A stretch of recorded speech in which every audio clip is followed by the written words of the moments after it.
Welcome. Tonight we journey back nearly 2,000 years, to the year 150 Anno Domini, to the heart of the Roman Empire, to a single day in the ancient city of Rome. Find a comfortable position.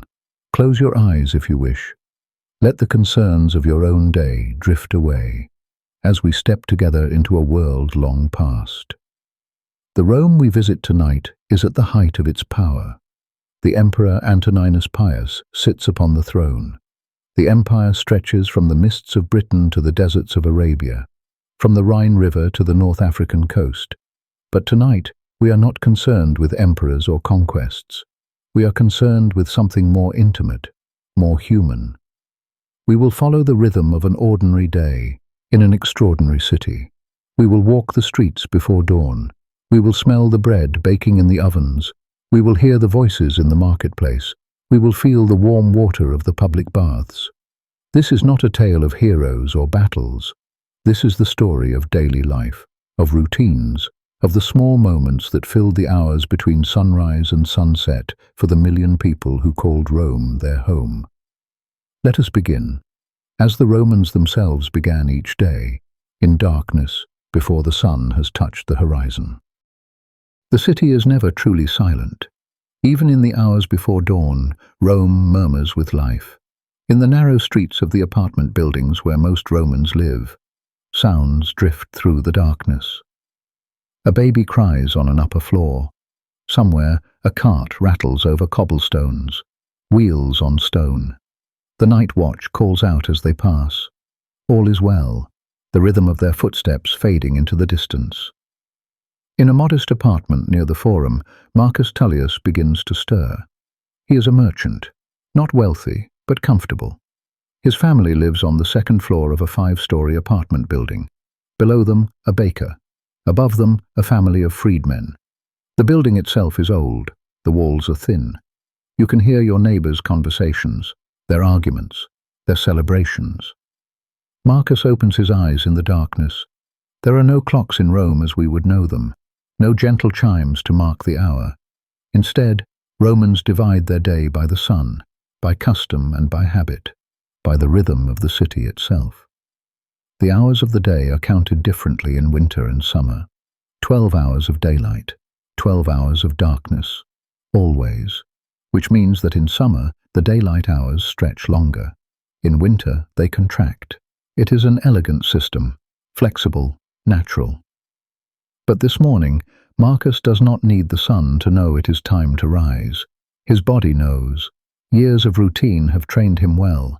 He must be up before first light. There is work to be done. There are people to see. He rises from his bed. The bed is simple but well made, a wooden frame, a mattress stuffed with wool or straw. Depending on one's wealth, the mattress might be softer, might be filled with feathers. For Marcus, wool is sufficient. The bed is perhaps the most important piece of furniture in a Roman home. More money is spent on beds than on any other furnishing. The room is cool, not cold, for it is late spring, but cool enough that Marcus reaches for his tunic. The garment is made of undyed wool, simple, practical. He pulls it over his head. The fabric falls to just above his knees. In the next room, he can hear his wife, Julia, already moving about. She rises even earlier than he does. The household must be prepared. There are children to wake, a breakfast to organize, water to fetch from the fountain in the courtyard below. Their apartment consists of 3 rooms, a main room where they eat and receive visitors, a sleeping chamber for Marcus and Julia, and a smaller room where their 2 children sleep. Their daughter, Livia, is 9. Their son, Gaius, is 6. Both still wear the protective amulets of childhood. For Gaius, a bulla, a locket-like charm that hangs around his neck. For Livia, a lunula, shaped like a crescent moon. These amulets ward off evil, protect the children from harm. It is an old custom, borrowed from the Greeks perhaps, but thoroughly Roman now. The children will wear these charms until they come of age, until Gaius receives his toga virilis at 14 or 15, until Livia marries and leaves her father's household.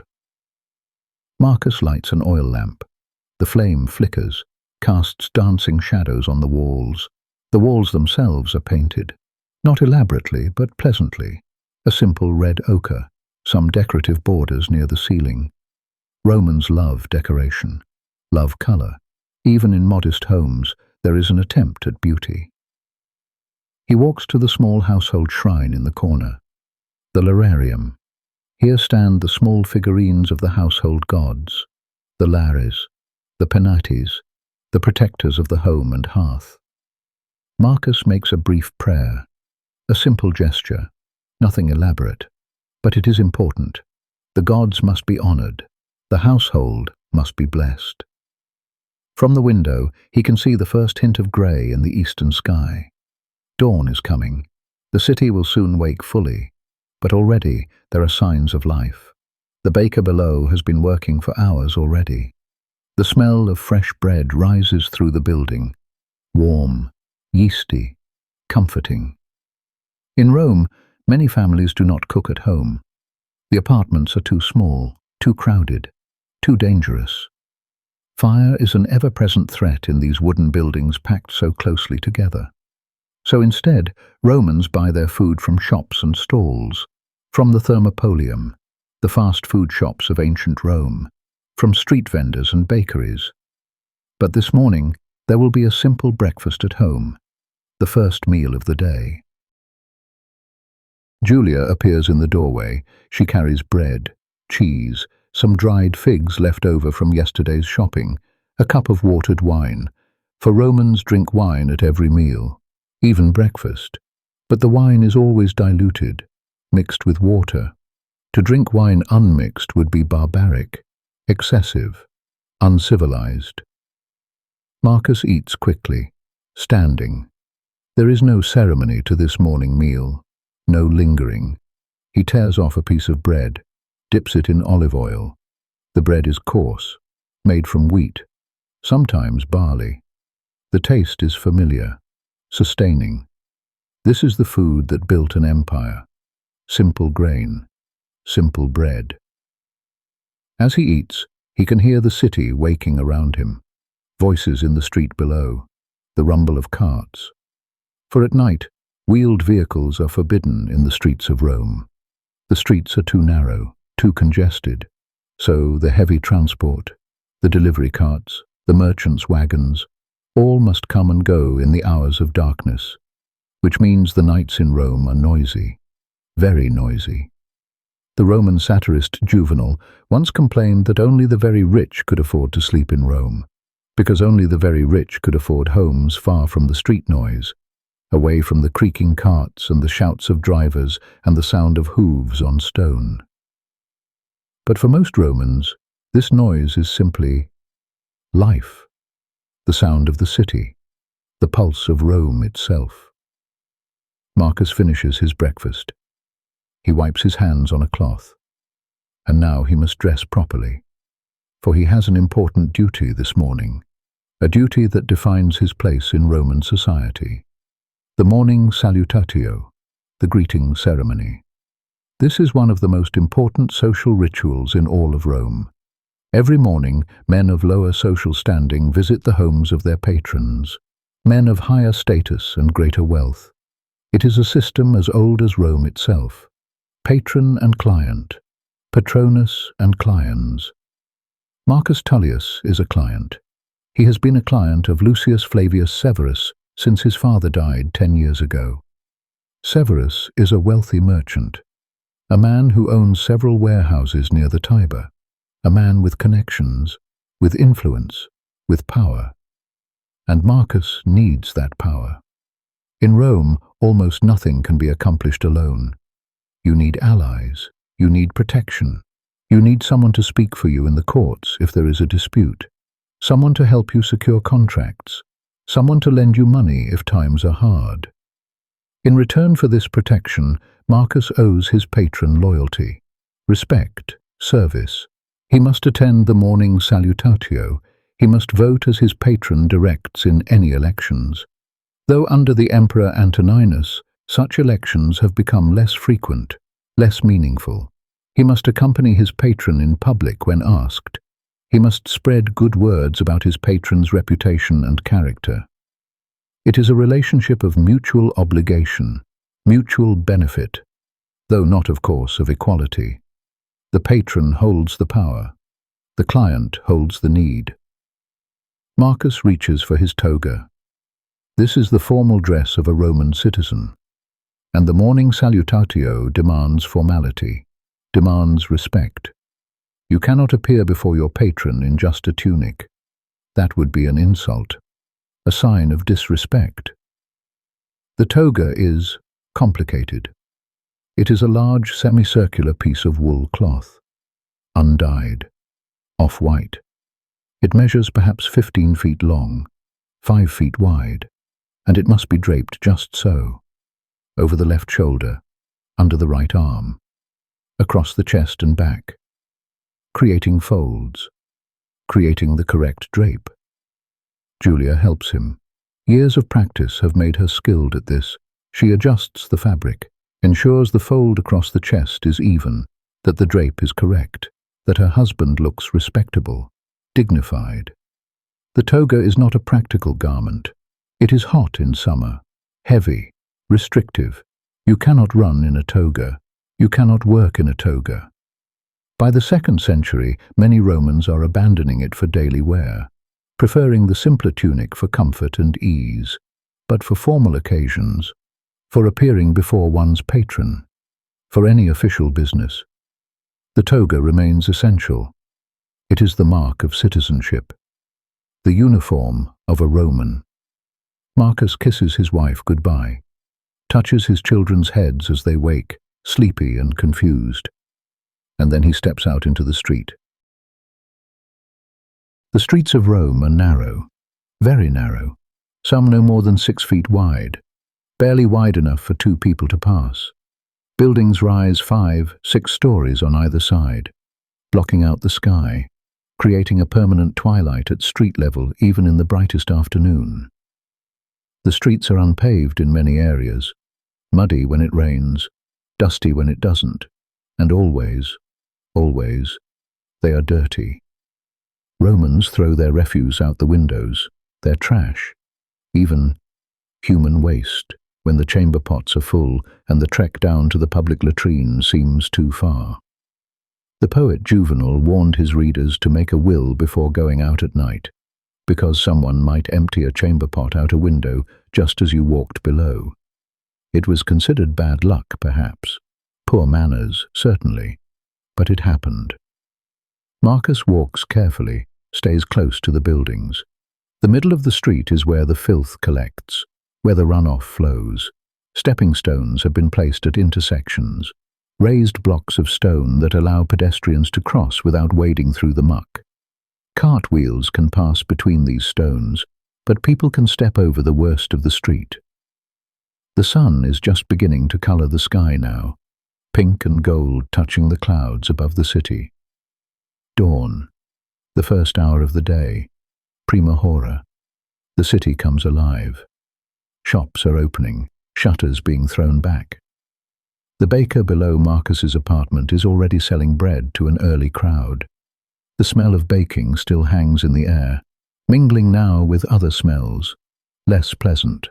The smell of animals, of humanity, of a city of 1 million people living in close quarters. Marcus walks east, toward the Palatine Hill. This is where the wealthy live, where men like Severus maintain their grand homes. These are not the crowded apartment buildings of the common people. These are domus, private houses, single-family homes built around central courtyards, with rooms opening onto an atrium, with gardens, with space.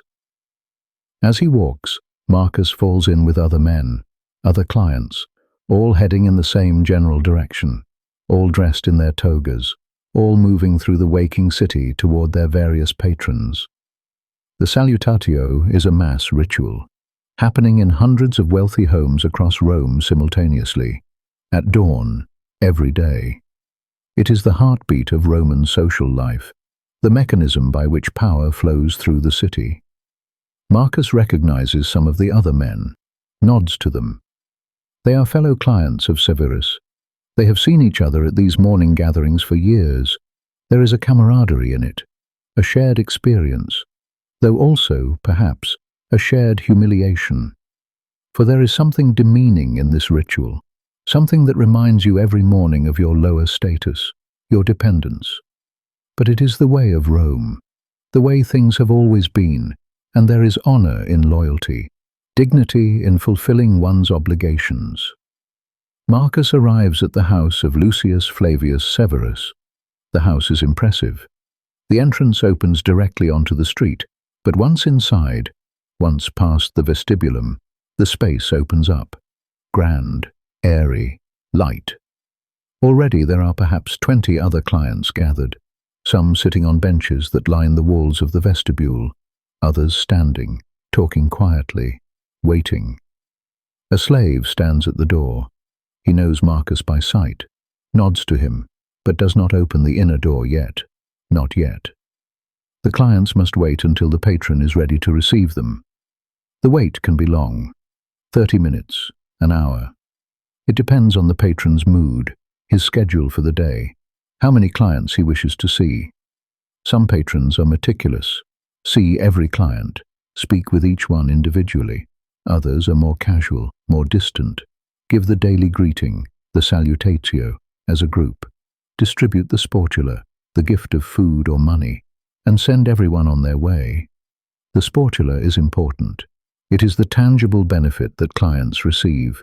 Originally, it was a basket of food, bread, meat, wine, enough to help feed a family for a day. But over time, this gift has often been converted to money. 25 asses, not a fortune, but helpful, appreciated. Some clients survive almost entirely on the sportula from their various patrons, for it is possible to be a client of multiple men, though this can create conflicts. If two patrons are rivals, if their interests diverge, then a client must choose, must navigate carefully. Finally, the inner door opens. The doorkeeper, another slave, gestures. The clients file into the atrium. The atrium takes your breath away. Even though Marcus has been here hundreds of times, it still impresses. The room is vast, perhaps 40 feet square. The ceiling soars above, and in the center, open to the sky, is the compluvium, an opening that lets in light and air and rain. Below the compluvium sits the impluvium, a shallow rectangular pool lined with marble, fed by the rainwater that falls through the opening above. The water is clear, still, reflecting the morning sky. The walls are painted with elaborate frescoes, scenes from mythology, Hercules slaying the Nemean lion, Odysseus outwitting the Cyclops. The colors are vivid, reds and blues and golds.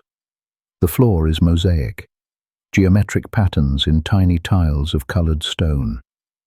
Around the edges of the atrium are several small rooms, guest chambers, bedrooms for visiting clients or family members, and on either side 2 alae, wings, open spaces that extend the atrium even further.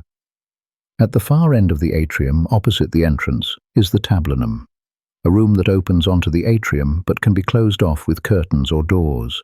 This is the office, the study, the room where business is conducted, and this is where Severus receives his clients. Lucius Flavius.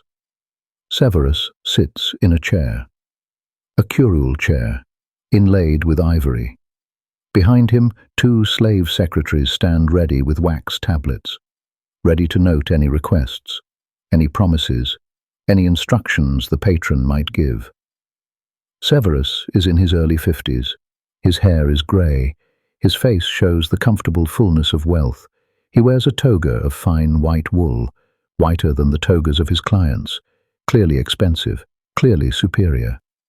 The clients approach in order, not randomly. There is a hierarchy even among clients. The most important, the wealthiest, the most distinguished, go first. Then the middle ranks.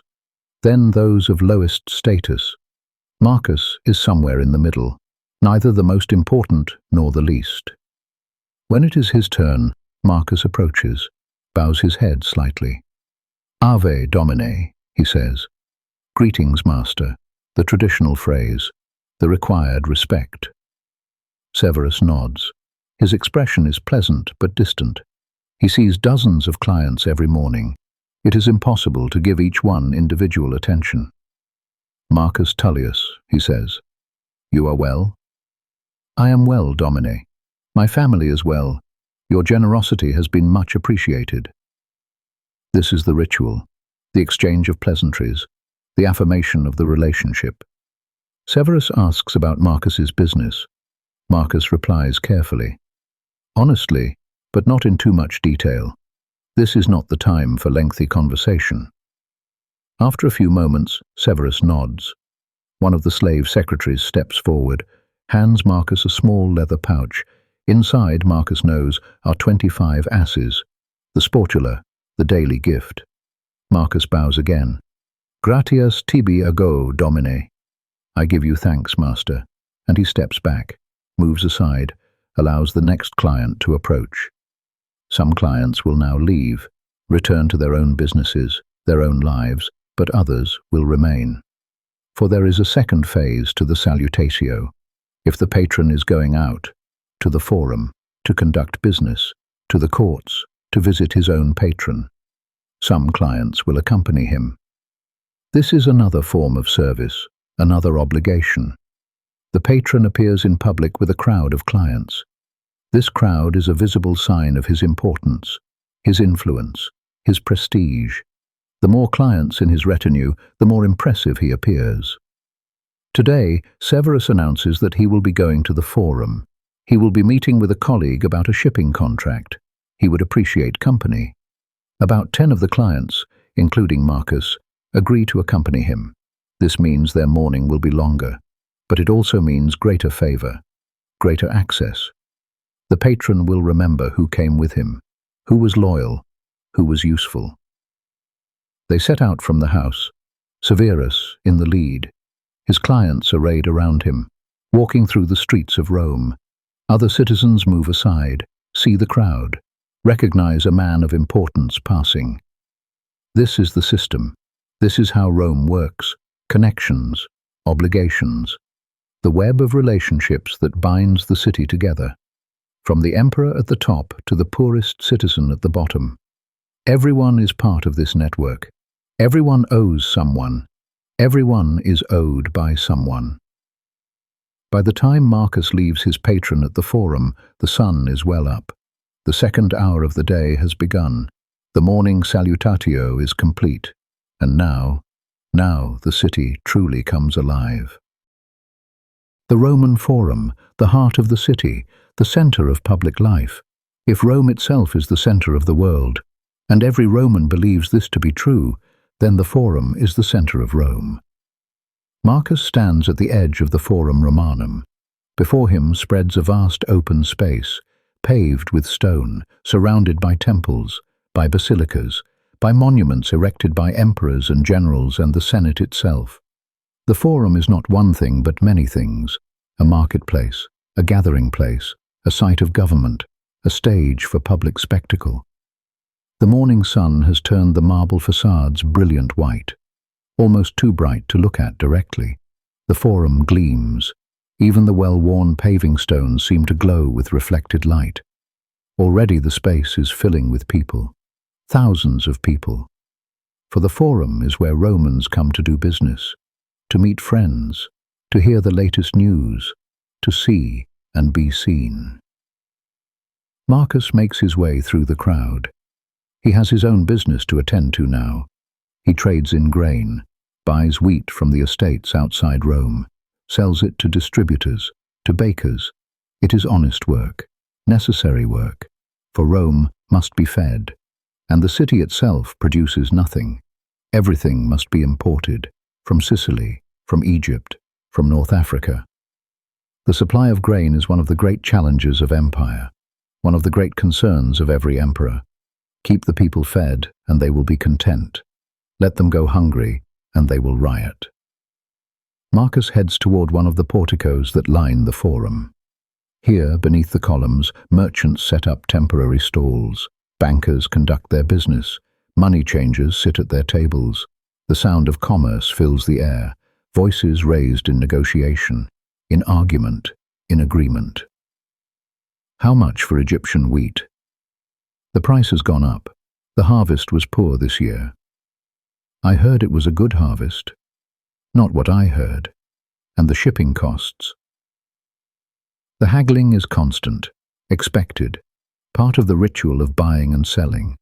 A price is named. The buyer balks, offers less. The seller looks offended, counters. Eventually they meet somewhere in the middle, shake hands, the deal is done.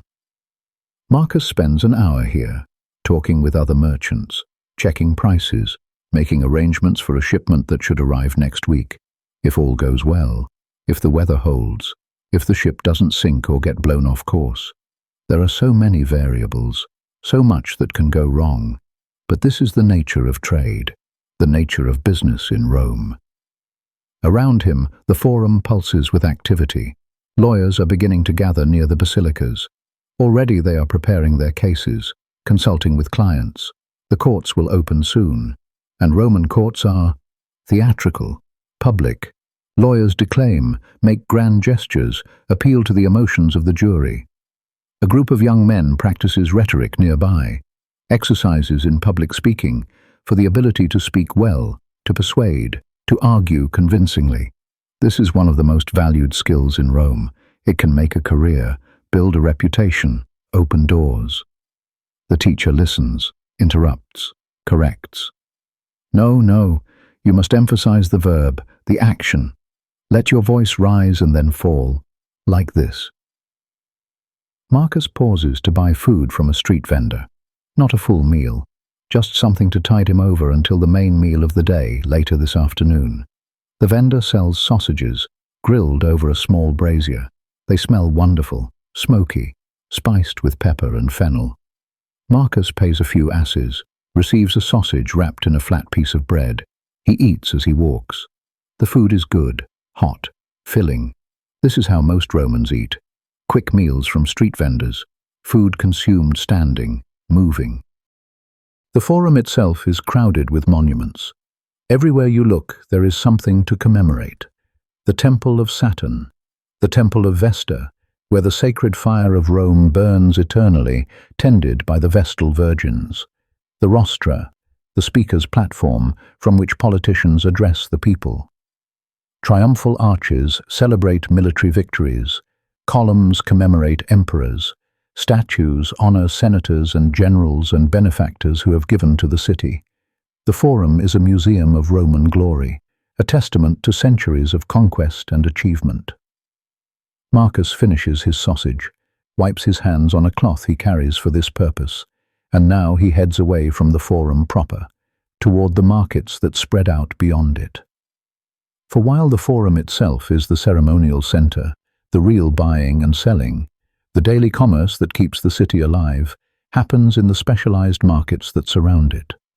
There is the Forum Boarium, the cattle market, down by the Tiber, the Forum Holitorium, the vegetable market, the Forum Piscarium for fish. Each has its own location, its own character, its own particular smells and sounds and rhythms. Marcus makes his way to the vegetable market. His wife has asked him to buy some produce if he has time. Fresh greens, perhaps some onions, maybe a cabbage. The market is a riot of color and noise. Vendors call out, advertising their wares, competing for attention. Fresh lettuce, picked this morning. Onions from Campania, the best you'll find. Cabbage, look at this cabbage, big as your head. The vegetables are displayed on rough wooden tables, or simply in baskets on the ground. There are no refrigerators, of course, no way to keep things cold except in cellars or in water from the springs, so produce must be sold quickly, eaten quickly, before it spoils in the Roman heat. Marcus examines the lettuce, tests an onion for firmness, haggles over the price of a cabbage, eventually makes his purchases. The vegetables are wrapped in leaves, tied with twine. He'll carry them home later. Nearby, a woman sells fresh-cut flowers, roses, lilies. Romans love flowers. use them to decorate their homes, wear garlands at dinner parties, scatter petals at festivals. The scent of roses hangs sweetly in the air. A butcher's stall displays cuts of meat, pork, lamb, some beef, though this is less common, more expensive.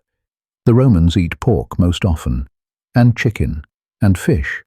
Fish especially is popular, from the rivers, from the sea. Romans love their fish sauce, garum, a fermented condiment made from fish and salt. It appears on nearly every table. The variety in the market is astonishing. Rome is the center of an empire. Goods flow here from every province, olives from Spain, dates from Africa, spices from the east, wine from Gaul, silk from distant lands beyond even the empire's borders. In the Forum, you can see the whole world, or at least the whole world as Rome knows it.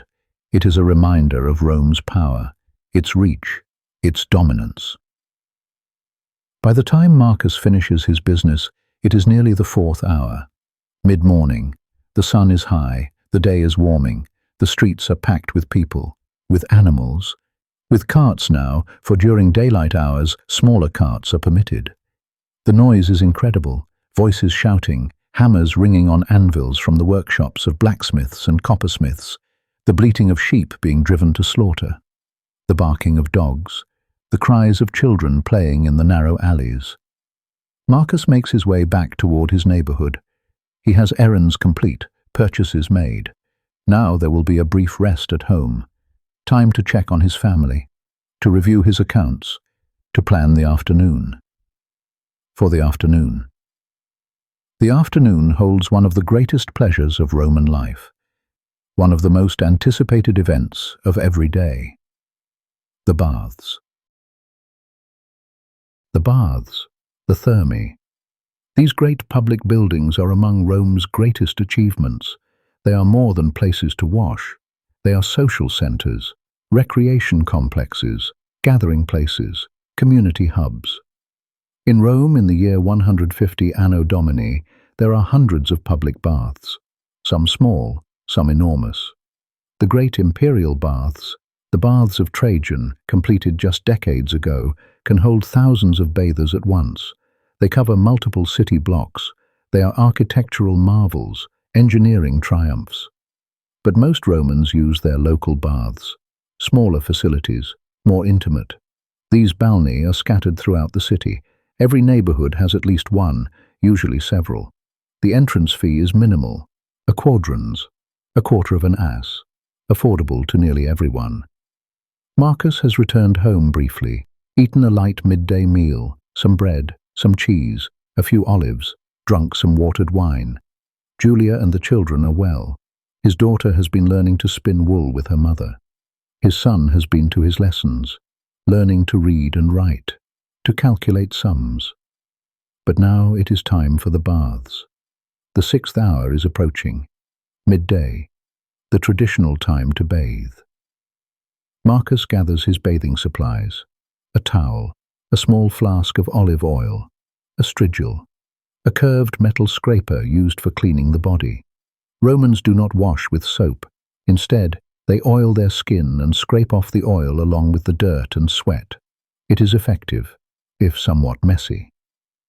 He walks to the neighborhood balneum. It is not far, perhaps 3 blocks.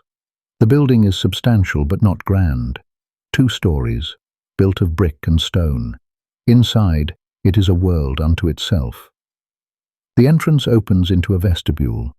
Here a slave sits at a small table, collecting the entrance fees. Marcus pays his quadrans. The slave nods, gestures toward the changing room, the apoditerium. The changing room is simple. Benches line the walls. Above the benches are small niches, cubbyholes. This is where bathers leave their clothes, their valuables, or rather, where they leave what they must. For theft is common in the baths. Very common. Marcus removes his tunic, his sandals, folds everything carefully, places them in one of the niches. A slave stands nearby. For a small tip, he will watch your belongings, ensure they are not stolen. Marcus gives him a couple of asses, The slave nods, takes up a position near Marcus's niche. Now Marcus is naked. This does not bother him. Romans are not particularly modest about nudity. The baths are communal. Everyone is naked. Men and women bathe separately, usually in different buildings or at different times of day. But within the men's section, there is no privacy, no shame. Marcus wraps his towel around his waist, picks up his oil flask and strigil, and enters the bathing complex proper. The bathing ritual follows a sequence, a progression through different rooms, each with its own purpose, its own temperature, its own function. Most bathers begin with exercise. The baths include a palaestra, a courtyard or large room for physical activity. Here, men wrestle, box, play ball games, lift weights fashioned from stone. The idea is to work up a sweat, to warm the muscles, to prepare the body for bathing. Marcus is not particularly athletic, but he joins a group playing trigon, a ball game with 3 players forming a triangle. They toss a small ball back and forth, calling out, laughing, missing catches, retrieving the ball from corners. It is simple, fun, social. After perhaps 20 minutes of this, Marcus is warm. His skin is beginning to glisten with perspiration. Now he is ready for the baths themselves. He begins in the tepidarium, the warm room. This is a transitional space, moderately heated, perhaps body temperature or slightly above. The walls are warm to the touch. The floor is heated from below by the hypercaust, the Roman system of underfloor heating. In the tepidarium, Marcus sits on a stone bench, lets his body adjust to the warmth. Around him, other bathers relax, talk quietly. There is no hurry here, no schedule. The baths are places to linger, to take your time, to enjoy. Some men are having their body hair plucked, for Romans prefer smooth skin, hairless bodies. Slaves work with small tweezers, plucking hair from chests, from legs. It looks painful. It probably is painful, but fashion demands it. After sufficient time in the tepidarium, Marcus moves to the caldarium, the hot room. Here, the heat intensifies. It is like entering an oven. The air is thick, heavy, moist. Steam rises from pools of heated water. The caldarium is the warmest room in the bath complex. The walls are almost too hot to touch. The floor must be approached with caution. Some men wear wooden sandals to protect their feet from the heated tiles. In the caldarium are several pools. The water is hot, very hot. Marcus approaches one of the smaller pools, tests the water with his hand. It is almost scalding, but this is the point. This is the cleansing heat. He slides into the water, slowly, letting his body adjust. The heat is intense. His skin flushes red. Sweat begins to pour from him. He can feel his pores opening, the heat penetrating deep into his muscles. Around the pool, other men soak, their faces red, their bodies relaxed. Some are chatting, discussing business, politics, the latest news from the frontier. Others simply close their eyes, let the heat work its magic. After 10 or 15 minutes, as long as he can stand it, Marcus climbs out of the hot pool. His skin is tingling, his whole body feels loose, relaxed. Now comes the cleaning. He takes his flask of olive oil, pours a generous amount onto his arm, rubs it over his skin, up his arm, across his shoulders, down his chest. He oils his entire body, liberally. The oil mixes with the sweat, creates a kind of paste. Then he takes his strigil, the curved scraper, and begins to scrape the oil off. Long strokes, down the arm, across the chest, down the legs. The oil and sweat and dirt come away together, fall to the floor in little curls and droplets. It is surprisingly satisfying. You can see the grime coming off, feel yourself becoming clean. Some bathers have slaves to do this for them, to oil and scrape them, but Marcus does it himself. It is not difficult, just time-consuming. When he is clean, or clean enough. Marcus moves to the next stage, the frigidarium, the cold room. Here the contrast could not be greater, from the intense heat of the caldarium to the chill of the frigidarium. A large pool of cold water dominates the room. The water is refreshingly cold, fed from the aqueducts that bring fresh water into the city. Some baths even have water chilled with snow brought down from the mountains, though that is a luxury for the grandest facilities. Marcus approaches the pool. He knows what comes next, and he braces himself. Then he plunges in. The cold is shocking, breathtaking. For a moment he cannot breathe, cannot think. The water surrounds him, cold, invigorating, alive. He surfaces, gasps. But already his body is adapting. The cold feels good, refreshing, cleansing. He swims a few strokes, dips his head under, comes up shivering but exhilarated. Around him, other men are doing the same, plunging in, crying out at the cold, laughing, swimming. The cold plunge is the final stage of the bathing ritual, the finishing touch. It closes the pores that the hot water opened, invigorates the body, leaves you feeling clean, refreshed, renewed. Marcus climbs out, reaches for his towel, dries himself briskly. Already he is starting to warm up again, his skin glowing, tingling, clean. But he is not quite done. For the baths offer more than just bathing. They are social centers, entertainment venues. There is still more to enjoy. Marcus wanders into one of the side rooms. Here there is a small library, shelves with scrolls. A few other bathers are reading, some are listening to someone reading aloud. For many Romans cannot read themselves, but they can listen, can participate in the world of literature through the voices of others.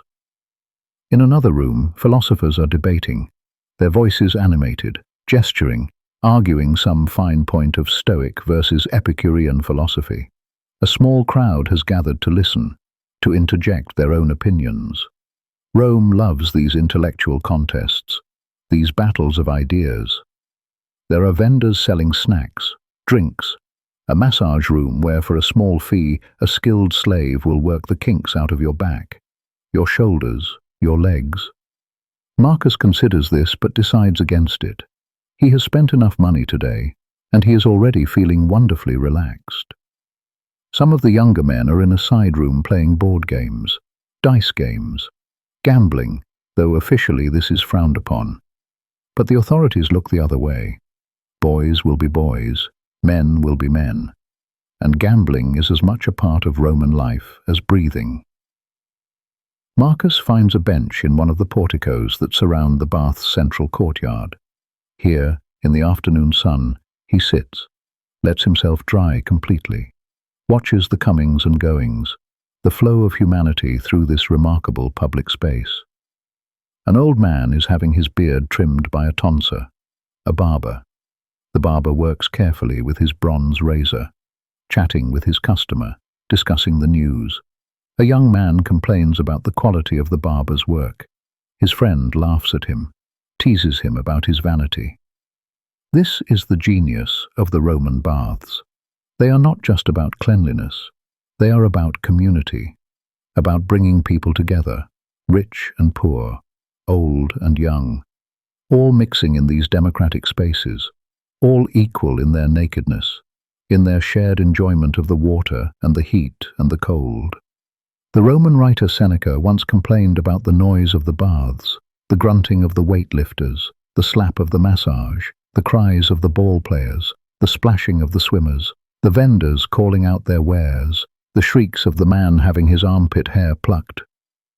But this noise, this chaos, is life, is Rome itself. Marcus sits for perhaps another hour, talking with friends he encounters, acquaintances from the neighborhood, fellow clients from his patron's circle. The baths are where business connections are made, where deals are discussed informally, where reputations are built or damaged by gossip. Eventually, though, it is time to go. The sun is lowering in the sky. The 8th or 9th hour must be approaching, and soon it will be time for the main meal of the day, cena, dinner. Marcus retrieves his clothes from the changing room, dresses, tips the slave who watched his belongings, and steps out into the late afternoon. The afternoon sun slants golden through the narrow streets. Shadows are lengthening. The city is still busy, still vibrant, but there is a different quality to the activity now. People are heading home, preparing for the evening meal, the main meal of the day. Cena. Marcus walks slowly back to his apartment. He is clean, relaxed, content. The day has gone well. His business is in order, his obligations fulfilled. Now comes the pleasure of family, of food, of rest. When he arrives home, Julia is busy in the main room. She has been to the market, bought food for the evening meal, on a small charcoal brazier, one of the few cooking implements in their apartment. She is heating a pot of pulse, a thick porridge made from grain. This is the backbone of the Roman diet, filling, nutritious, cheap. But tonight there will be more than just porridge. Julia has bought some fish, a small sea bass. She will grill this on the brazier. There are vegetables, onions and leeks, some lentils cooked with herbs, bread, of course, always bread, and wine, mixed with water, as is proper. The family eats together. This is important, sacred even. Marcus reclines on a couch, for Romans do not sit to eat their main meal. They recline, propped on one elbow, reaching for food with the other hand. Julia reclines beside him. In earlier times, wives sat while husbands reclined. But customs have changed. Now, respectable women recline alongside their husbands, share the meal equally. The children sit on smaller couches or cushions on the floor. The meal is leisurely. There is no hurry. Food is brought out in courses, not many courses. This is not a wealthy household with elaborate banquets. But there is a sequence, a rhythm. First, some eggs, hard-boiled, served with a sprinkle of salt. Then the fish, grilled simply, with olive oil and herbs. The flesh is white, flaky, delicious. The vegetables come next, then the porridge, and finally some dried fruit, figs, dates. They eat with their fingers. There are no forks. Spoons exist for liquids, but solid food is eaten by hand, torn, dipped, eaten directly. You wash your hands before and after. A slave, for even this modest household has one house slave, brings a basin of water, a cloth. As they eat, they talk. Gaius tells his father about his lessons, about learning to write the alphabet on his wax tablet, about his teacher's strictness. Livia shows her father the wool she has been spinning. It is not perfect, but it is good. Marcus praises her, encourages her. These are important skills for a Roman woman. Julia mentions that a neighbor's child is ill, that the family is worried. Marcus makes a mental note to send over some food, some help. This is what neighbors do, what community demands. The conversation flows easily, comfortably. This is the heart of Roman family life. This evening meal, this time together. The Romans have a saying, otium cum dignitate, leisure with dignity. And this meal, this relaxed family time, embodies that ideal. When the meal is finished, the family does not immediately disperse. There is time still before sleep. The evening, the start of the night hours, is for relaxation, for entertainment, for the small pleasures of life. Marcus might read if he were more scholarly, if he had scrolls. But he is a merchant, not a philosopher. His education was practical, sufficient. He can read and write and calculate, but he is not a man of letters. Instead, he plays a board game with his son, a simple game with dice and pieces, luck and strategy combined. Gaius is learning the rules, getting better. Marcus lets him win sometimes, but not always. The boy must learn that victory must be earned. Julia and Livia are working on some embroidery, a cushion cover that will decorate the room. Romans love textiles, love decoration. Even modest homes are brightened with colorful fabrics, woven hangings, embroidered cushions. They work by lamplight now, for the sun has set. The room is lit by several oil lamps, clay vessels filled with olive oil, a wick floating in the oil. The flames flicker, cast dancing shadows. It is not bright by modern standards, but it is enough. Outside, the city is growing louder, for night is when the carts return, when the heavy traffic of goods and supplies comes back into the city. For wealthier Romans, for men like Severus, Marcus's patron, the evening might include entertainment, dinner parties, elaborate affairs with many courses, with wine flowing freely, with entertainers, musicians playing lyres and flutes, dancers, acrobats, poets reciting their latest works. Guests would arrive in their finest togas, wearing garlands of flowers around their heads, for garlands are the mark of a festive occasion, of celebration. They would recline on couches arranged around three sides of a dining table, the triclinium, 9 guests, 3 on each couch was the ideal number.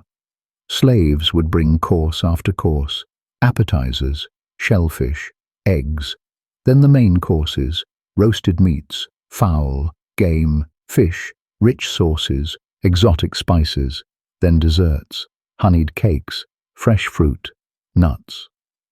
The conversation would be witty, intellectual, about politics, philosophy, literature, the latest gossip from court, who is in favor, who is out, who has been promoted, who has been exiled.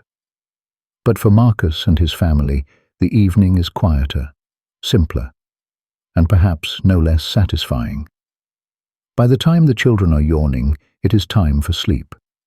The hours of night are counted differently from the hours of day, but it is perhaps the 2nd or 3rd hour of night. By our reckoning, 8 or 9 o'clock. Romans go to bed early by modern standards. There is no artificial light to extend the day, no electricity to push back the darkness. When the sun sets, the day winds down, life slows, sleep comes. Marcus says a prayer at the household shrine, thanks the gods for the day, for his family, for his health and prosperity.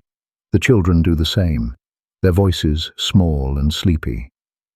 Then everyone retires to their sleeping chambers, Marcus and Julia to their room, the children to theirs. They undress, lie down on their beds, pull blankets over themselves, for the night can be cool even in late spring. The oil lamps are extinguished, one by one, until only darkness remains, and the distant sounds of the city, the eternal city, Rome, continuing its ceaseless pulse even as its citizens sleep. Marcus lies in the darkness, beside his wife. He can hear her breathing, soft, regular. Outside, a cart rumbles past. Somewhere, a baby cries. The sounds of life, of Rome. Tomorrow will bring another day, another morning salutatio, another round of business, another visit to the baths. The cycle will repeat, as it has repeated for decades, for centuries, as it will repeat for centuries more. This is life in ancient Rome, not the life of emperors or generals, not the grand narrative of conquest and glory, but the quiet rhythm of ordinary days, of families, of work and rest and the simple pleasures of food and warmth and community. This is how an empire is truly built, not with swords and legions alone, but with the daily labor of millions, with merchants and bakers and fathers and mothers, with children learning their letters, with neighbors helping neighbors, with the endless ordinary business of living. And so the day ends in ancient Rome, as days have ended there for generations, as they will end for generations more, until finally, centuries from now, the empire itself will fade, will transform, will become memory, and then legend. But tonight in the year 150 Anno Domini, Rome is eternal, powerful, confident, the center of the known world. And in a modest apartment in a crowded building, a family sleeps, secure in their routines, in their obligations and connections, in the web of Roman life. We have walked the streets of ancient Rome today, smelled the bread baking, heard the voices in the forum, felt the heat of the caldarium and the shock of the cold plunge.